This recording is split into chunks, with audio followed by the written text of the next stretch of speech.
KPS ತಾಲೂಕಿನ KPSನ ಅಧ್ಯಕ್ಷ ಉಪಾಧ್ಯಕ್ಷರು ಅವರನ್ನು ಕರೆದು ಜಿಲ್ಲಾ ಉಸ್ತುವಾರಿ ಸಚಿವರಾದ ಸತೀಶ್ ಜಾರಕಿಹೊಳಿ ಅವರು ಸಭೆಯನ್ನು ಆಯೋಜಿಸಿದರು.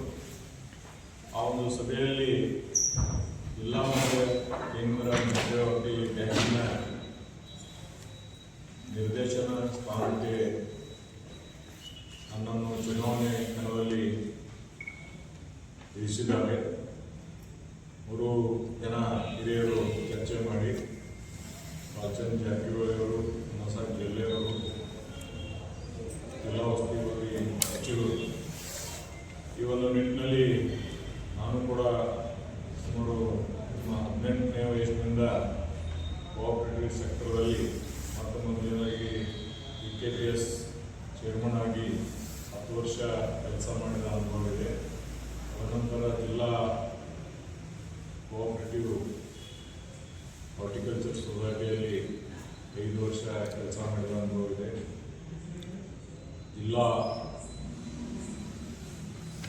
ಜಿಲ್ಲೆಯಲ್ಲ ರಾಜ್ಯದ ಅತ್ಯಂತ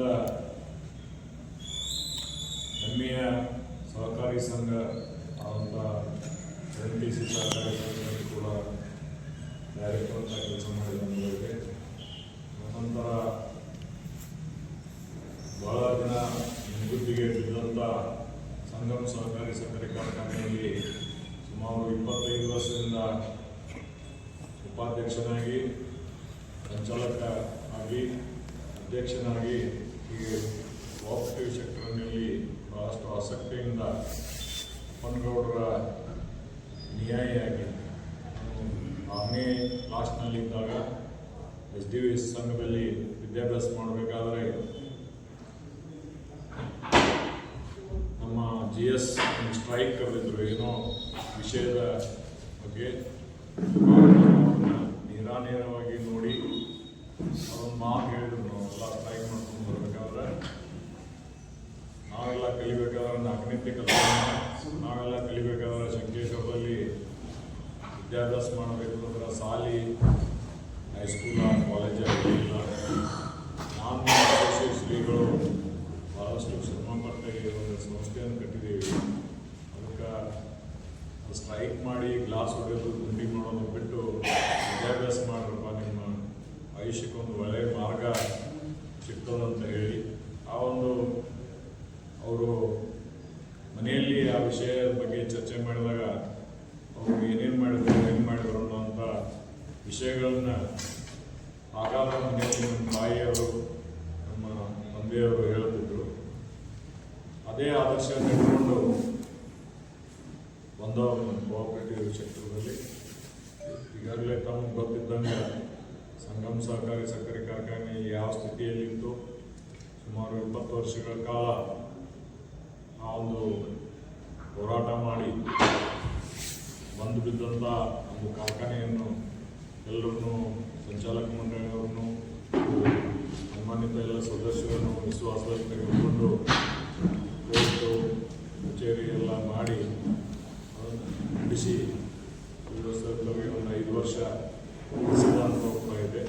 ಈ ಎಲ್ಲ ಸಂದರ್ಭದಲ್ಲಿ ಹಿರಿಯರಾದ ಈ 3 ಜನ, ಸತೀಶ್ ಜಾರಕಿಹೊಳಿ ಅವರು, ಬಾಲಚಂದ್ರ ಜಾರಕಿಹೊಳಿ ಅವರು, ನಸರ್ ಜಿಲ್ಲೆಯವರು, ಕೋಆಪರೇಟಿವ್ಲಿ ಸಂಸ್ಥೆಯಲ್ಲಿ ಕೆಲಸ ಮಾಡಬೇಕಂತ ಜನರನ್ನು ಕೂಡ ಯಾರ ಉಮೇದುವಾರ ಪತ್ರ ಚಲೋ ಆಗ್ತಿದೆ ಅಂತ ಚೌಕಶಿ ಅಂದ್ರೆ ಚರ್ಚೆ ಮಾಡಿ ನಿರ್ಣಯ ತೆಗೆದುವೆ ಅಂತ ಮಧ್ಯಾಹ್ನ ಅವರ ಸ್ಪೀಚ್ದಲ್ಲಿ ಹೇಳಿದರು.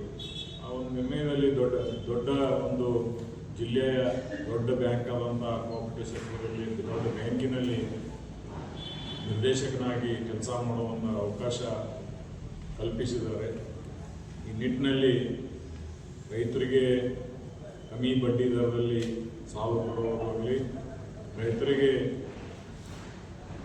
ಟ್ರ್ಯಾಕ್ಟರ್ ಕೊಡೋದು, ಹೀಗೆ ಹಲವಾರು ಯೋಜನೆಗಳನ್ನ ರೈತರ ತನಕ ಮುಟ್ಟಿಸೋದು, ಒಳ್ಳೆಯ ರೀತಿಯಿಂದ ರೈತರಿಗೆ ಗ್ರಾಮಾಂತರ ಪ್ರದೇಶದಲ್ಲಿ ಮಾಡ್ತಕ್ಕಂಥ ಕೆಲಸಗಳಿರ್ಬೋದು, ಅಥವಾ ಇಂಡಸ್ಟ್ರಿಯಲಿಸ್ಟ್ ಗ್ರಾಮೀಣ ಭಾಗದಲ್ಲಿ ಹಾಗೂ ಯುವಕರಿಗೆ ಉದ್ಯೋಗಾವಕಾಶ ಕಲ್ಪಿಸುವ ನಿಟ್ಟಿನಲ್ಲಿ ಆ ಬ್ಯಾಂಕಿನ ಮುಖಾಂತರ ಏನು ಒಳ್ಳೆಯದನ್ನು ನಾವು ಮಾಡಬೇಕು ಅದನ್ನೆಲ್ಲ ಮಾಡೋಣ ಅಂತ ಈ ಸಂದರ್ಭದಲ್ಲಿ ಅವ್ರ ನೋಡಿ ಚರ್ಚೆ ಮಾಡಿ ಕಣಕ್ಕಿಳಿಸಿದ್ದಾರೆ. ಬರ್ತಕ್ಕಂಥ ದಿನಮಾನದಲ್ಲಿ ಆ ಒಂದು ನಿಟ್ಟಿನಲ್ಲಿ ನಾನು ಪ್ರಾಮಾಣಿಕವಾಗಿ ಕೆಲಸ ಮಾಡಿ ಯುವಕರಿಗಾಗಲಿ, ರೈತರಿಗಾಗಲಿ, ಕಾರ್ಮಿಕರಿಗಾಗಲಿ ಏನು ಒಳ್ಳೇದು ಮಾಡೋಕ್ಕೆ ಶಕ್ಯ ಇದೆ. ಈ ನಮ್ಮ ಸಣ್ಣ ಈಗ ಮೈಕ್ರೋ ಫೈನಾನ್ಸ್ ಸಿಸ್ಟಮ್ನಿಂದ ಭಾಳಷ್ಟು ಹಾನಿ ಆಗ್ತಾ ಇದೆ. ಇದೊಂದು ಸರ್ಕಾರಿ ಹಾಗೂ ಸಹಕಾರಿ ತತ್ವದಲ್ಲಿ ನಡೀತಕ್ಕಂಥ ಬ್ಯಾಂಕ್ ಇರೋದರಿಂದ ಒಂದು ಒಳ್ಳೆಯ ಸಂದೇಶ ಕೊಡೋದಂತ ಚರ್ಚೆ ಮಾಡಿ ಕಣಕ್ಕಿಳಿಸಿದ್ದಾರೆ. ಆ ಒಂದು ಅವರ ವಿಚಾರಕ್ಕೆ ಅಥವಾ ಈ ಜನತೆಯ ಏನು ಆಶಯಪಟ್ಟ ಅಥವಾ ಒಂದು ಏನು ಉದ್ದೇಶಿತ ಈ ಕಣಕ್ಕಿಳಿಸಿದಂಥ ಮನಸ್ಥಿತಿ ಇದೆ, ಅದಕ್ಕೆ ಚ್ಯುತಿ ಬರದಂತೆ ನಾನು ನಡ್ಕೋತೇನೆ ಅಂತ ಈ ಸಂದರ್ಭದಲ್ಲಿ ತಮ್ಮೆಲ್ಲರಿಗೆ ಹೇಳಿ ತಾವು ಕೂಡ ಸಹಕಾರ ಮಾಡಬೇಕಂತ ವಿನಂತಿ.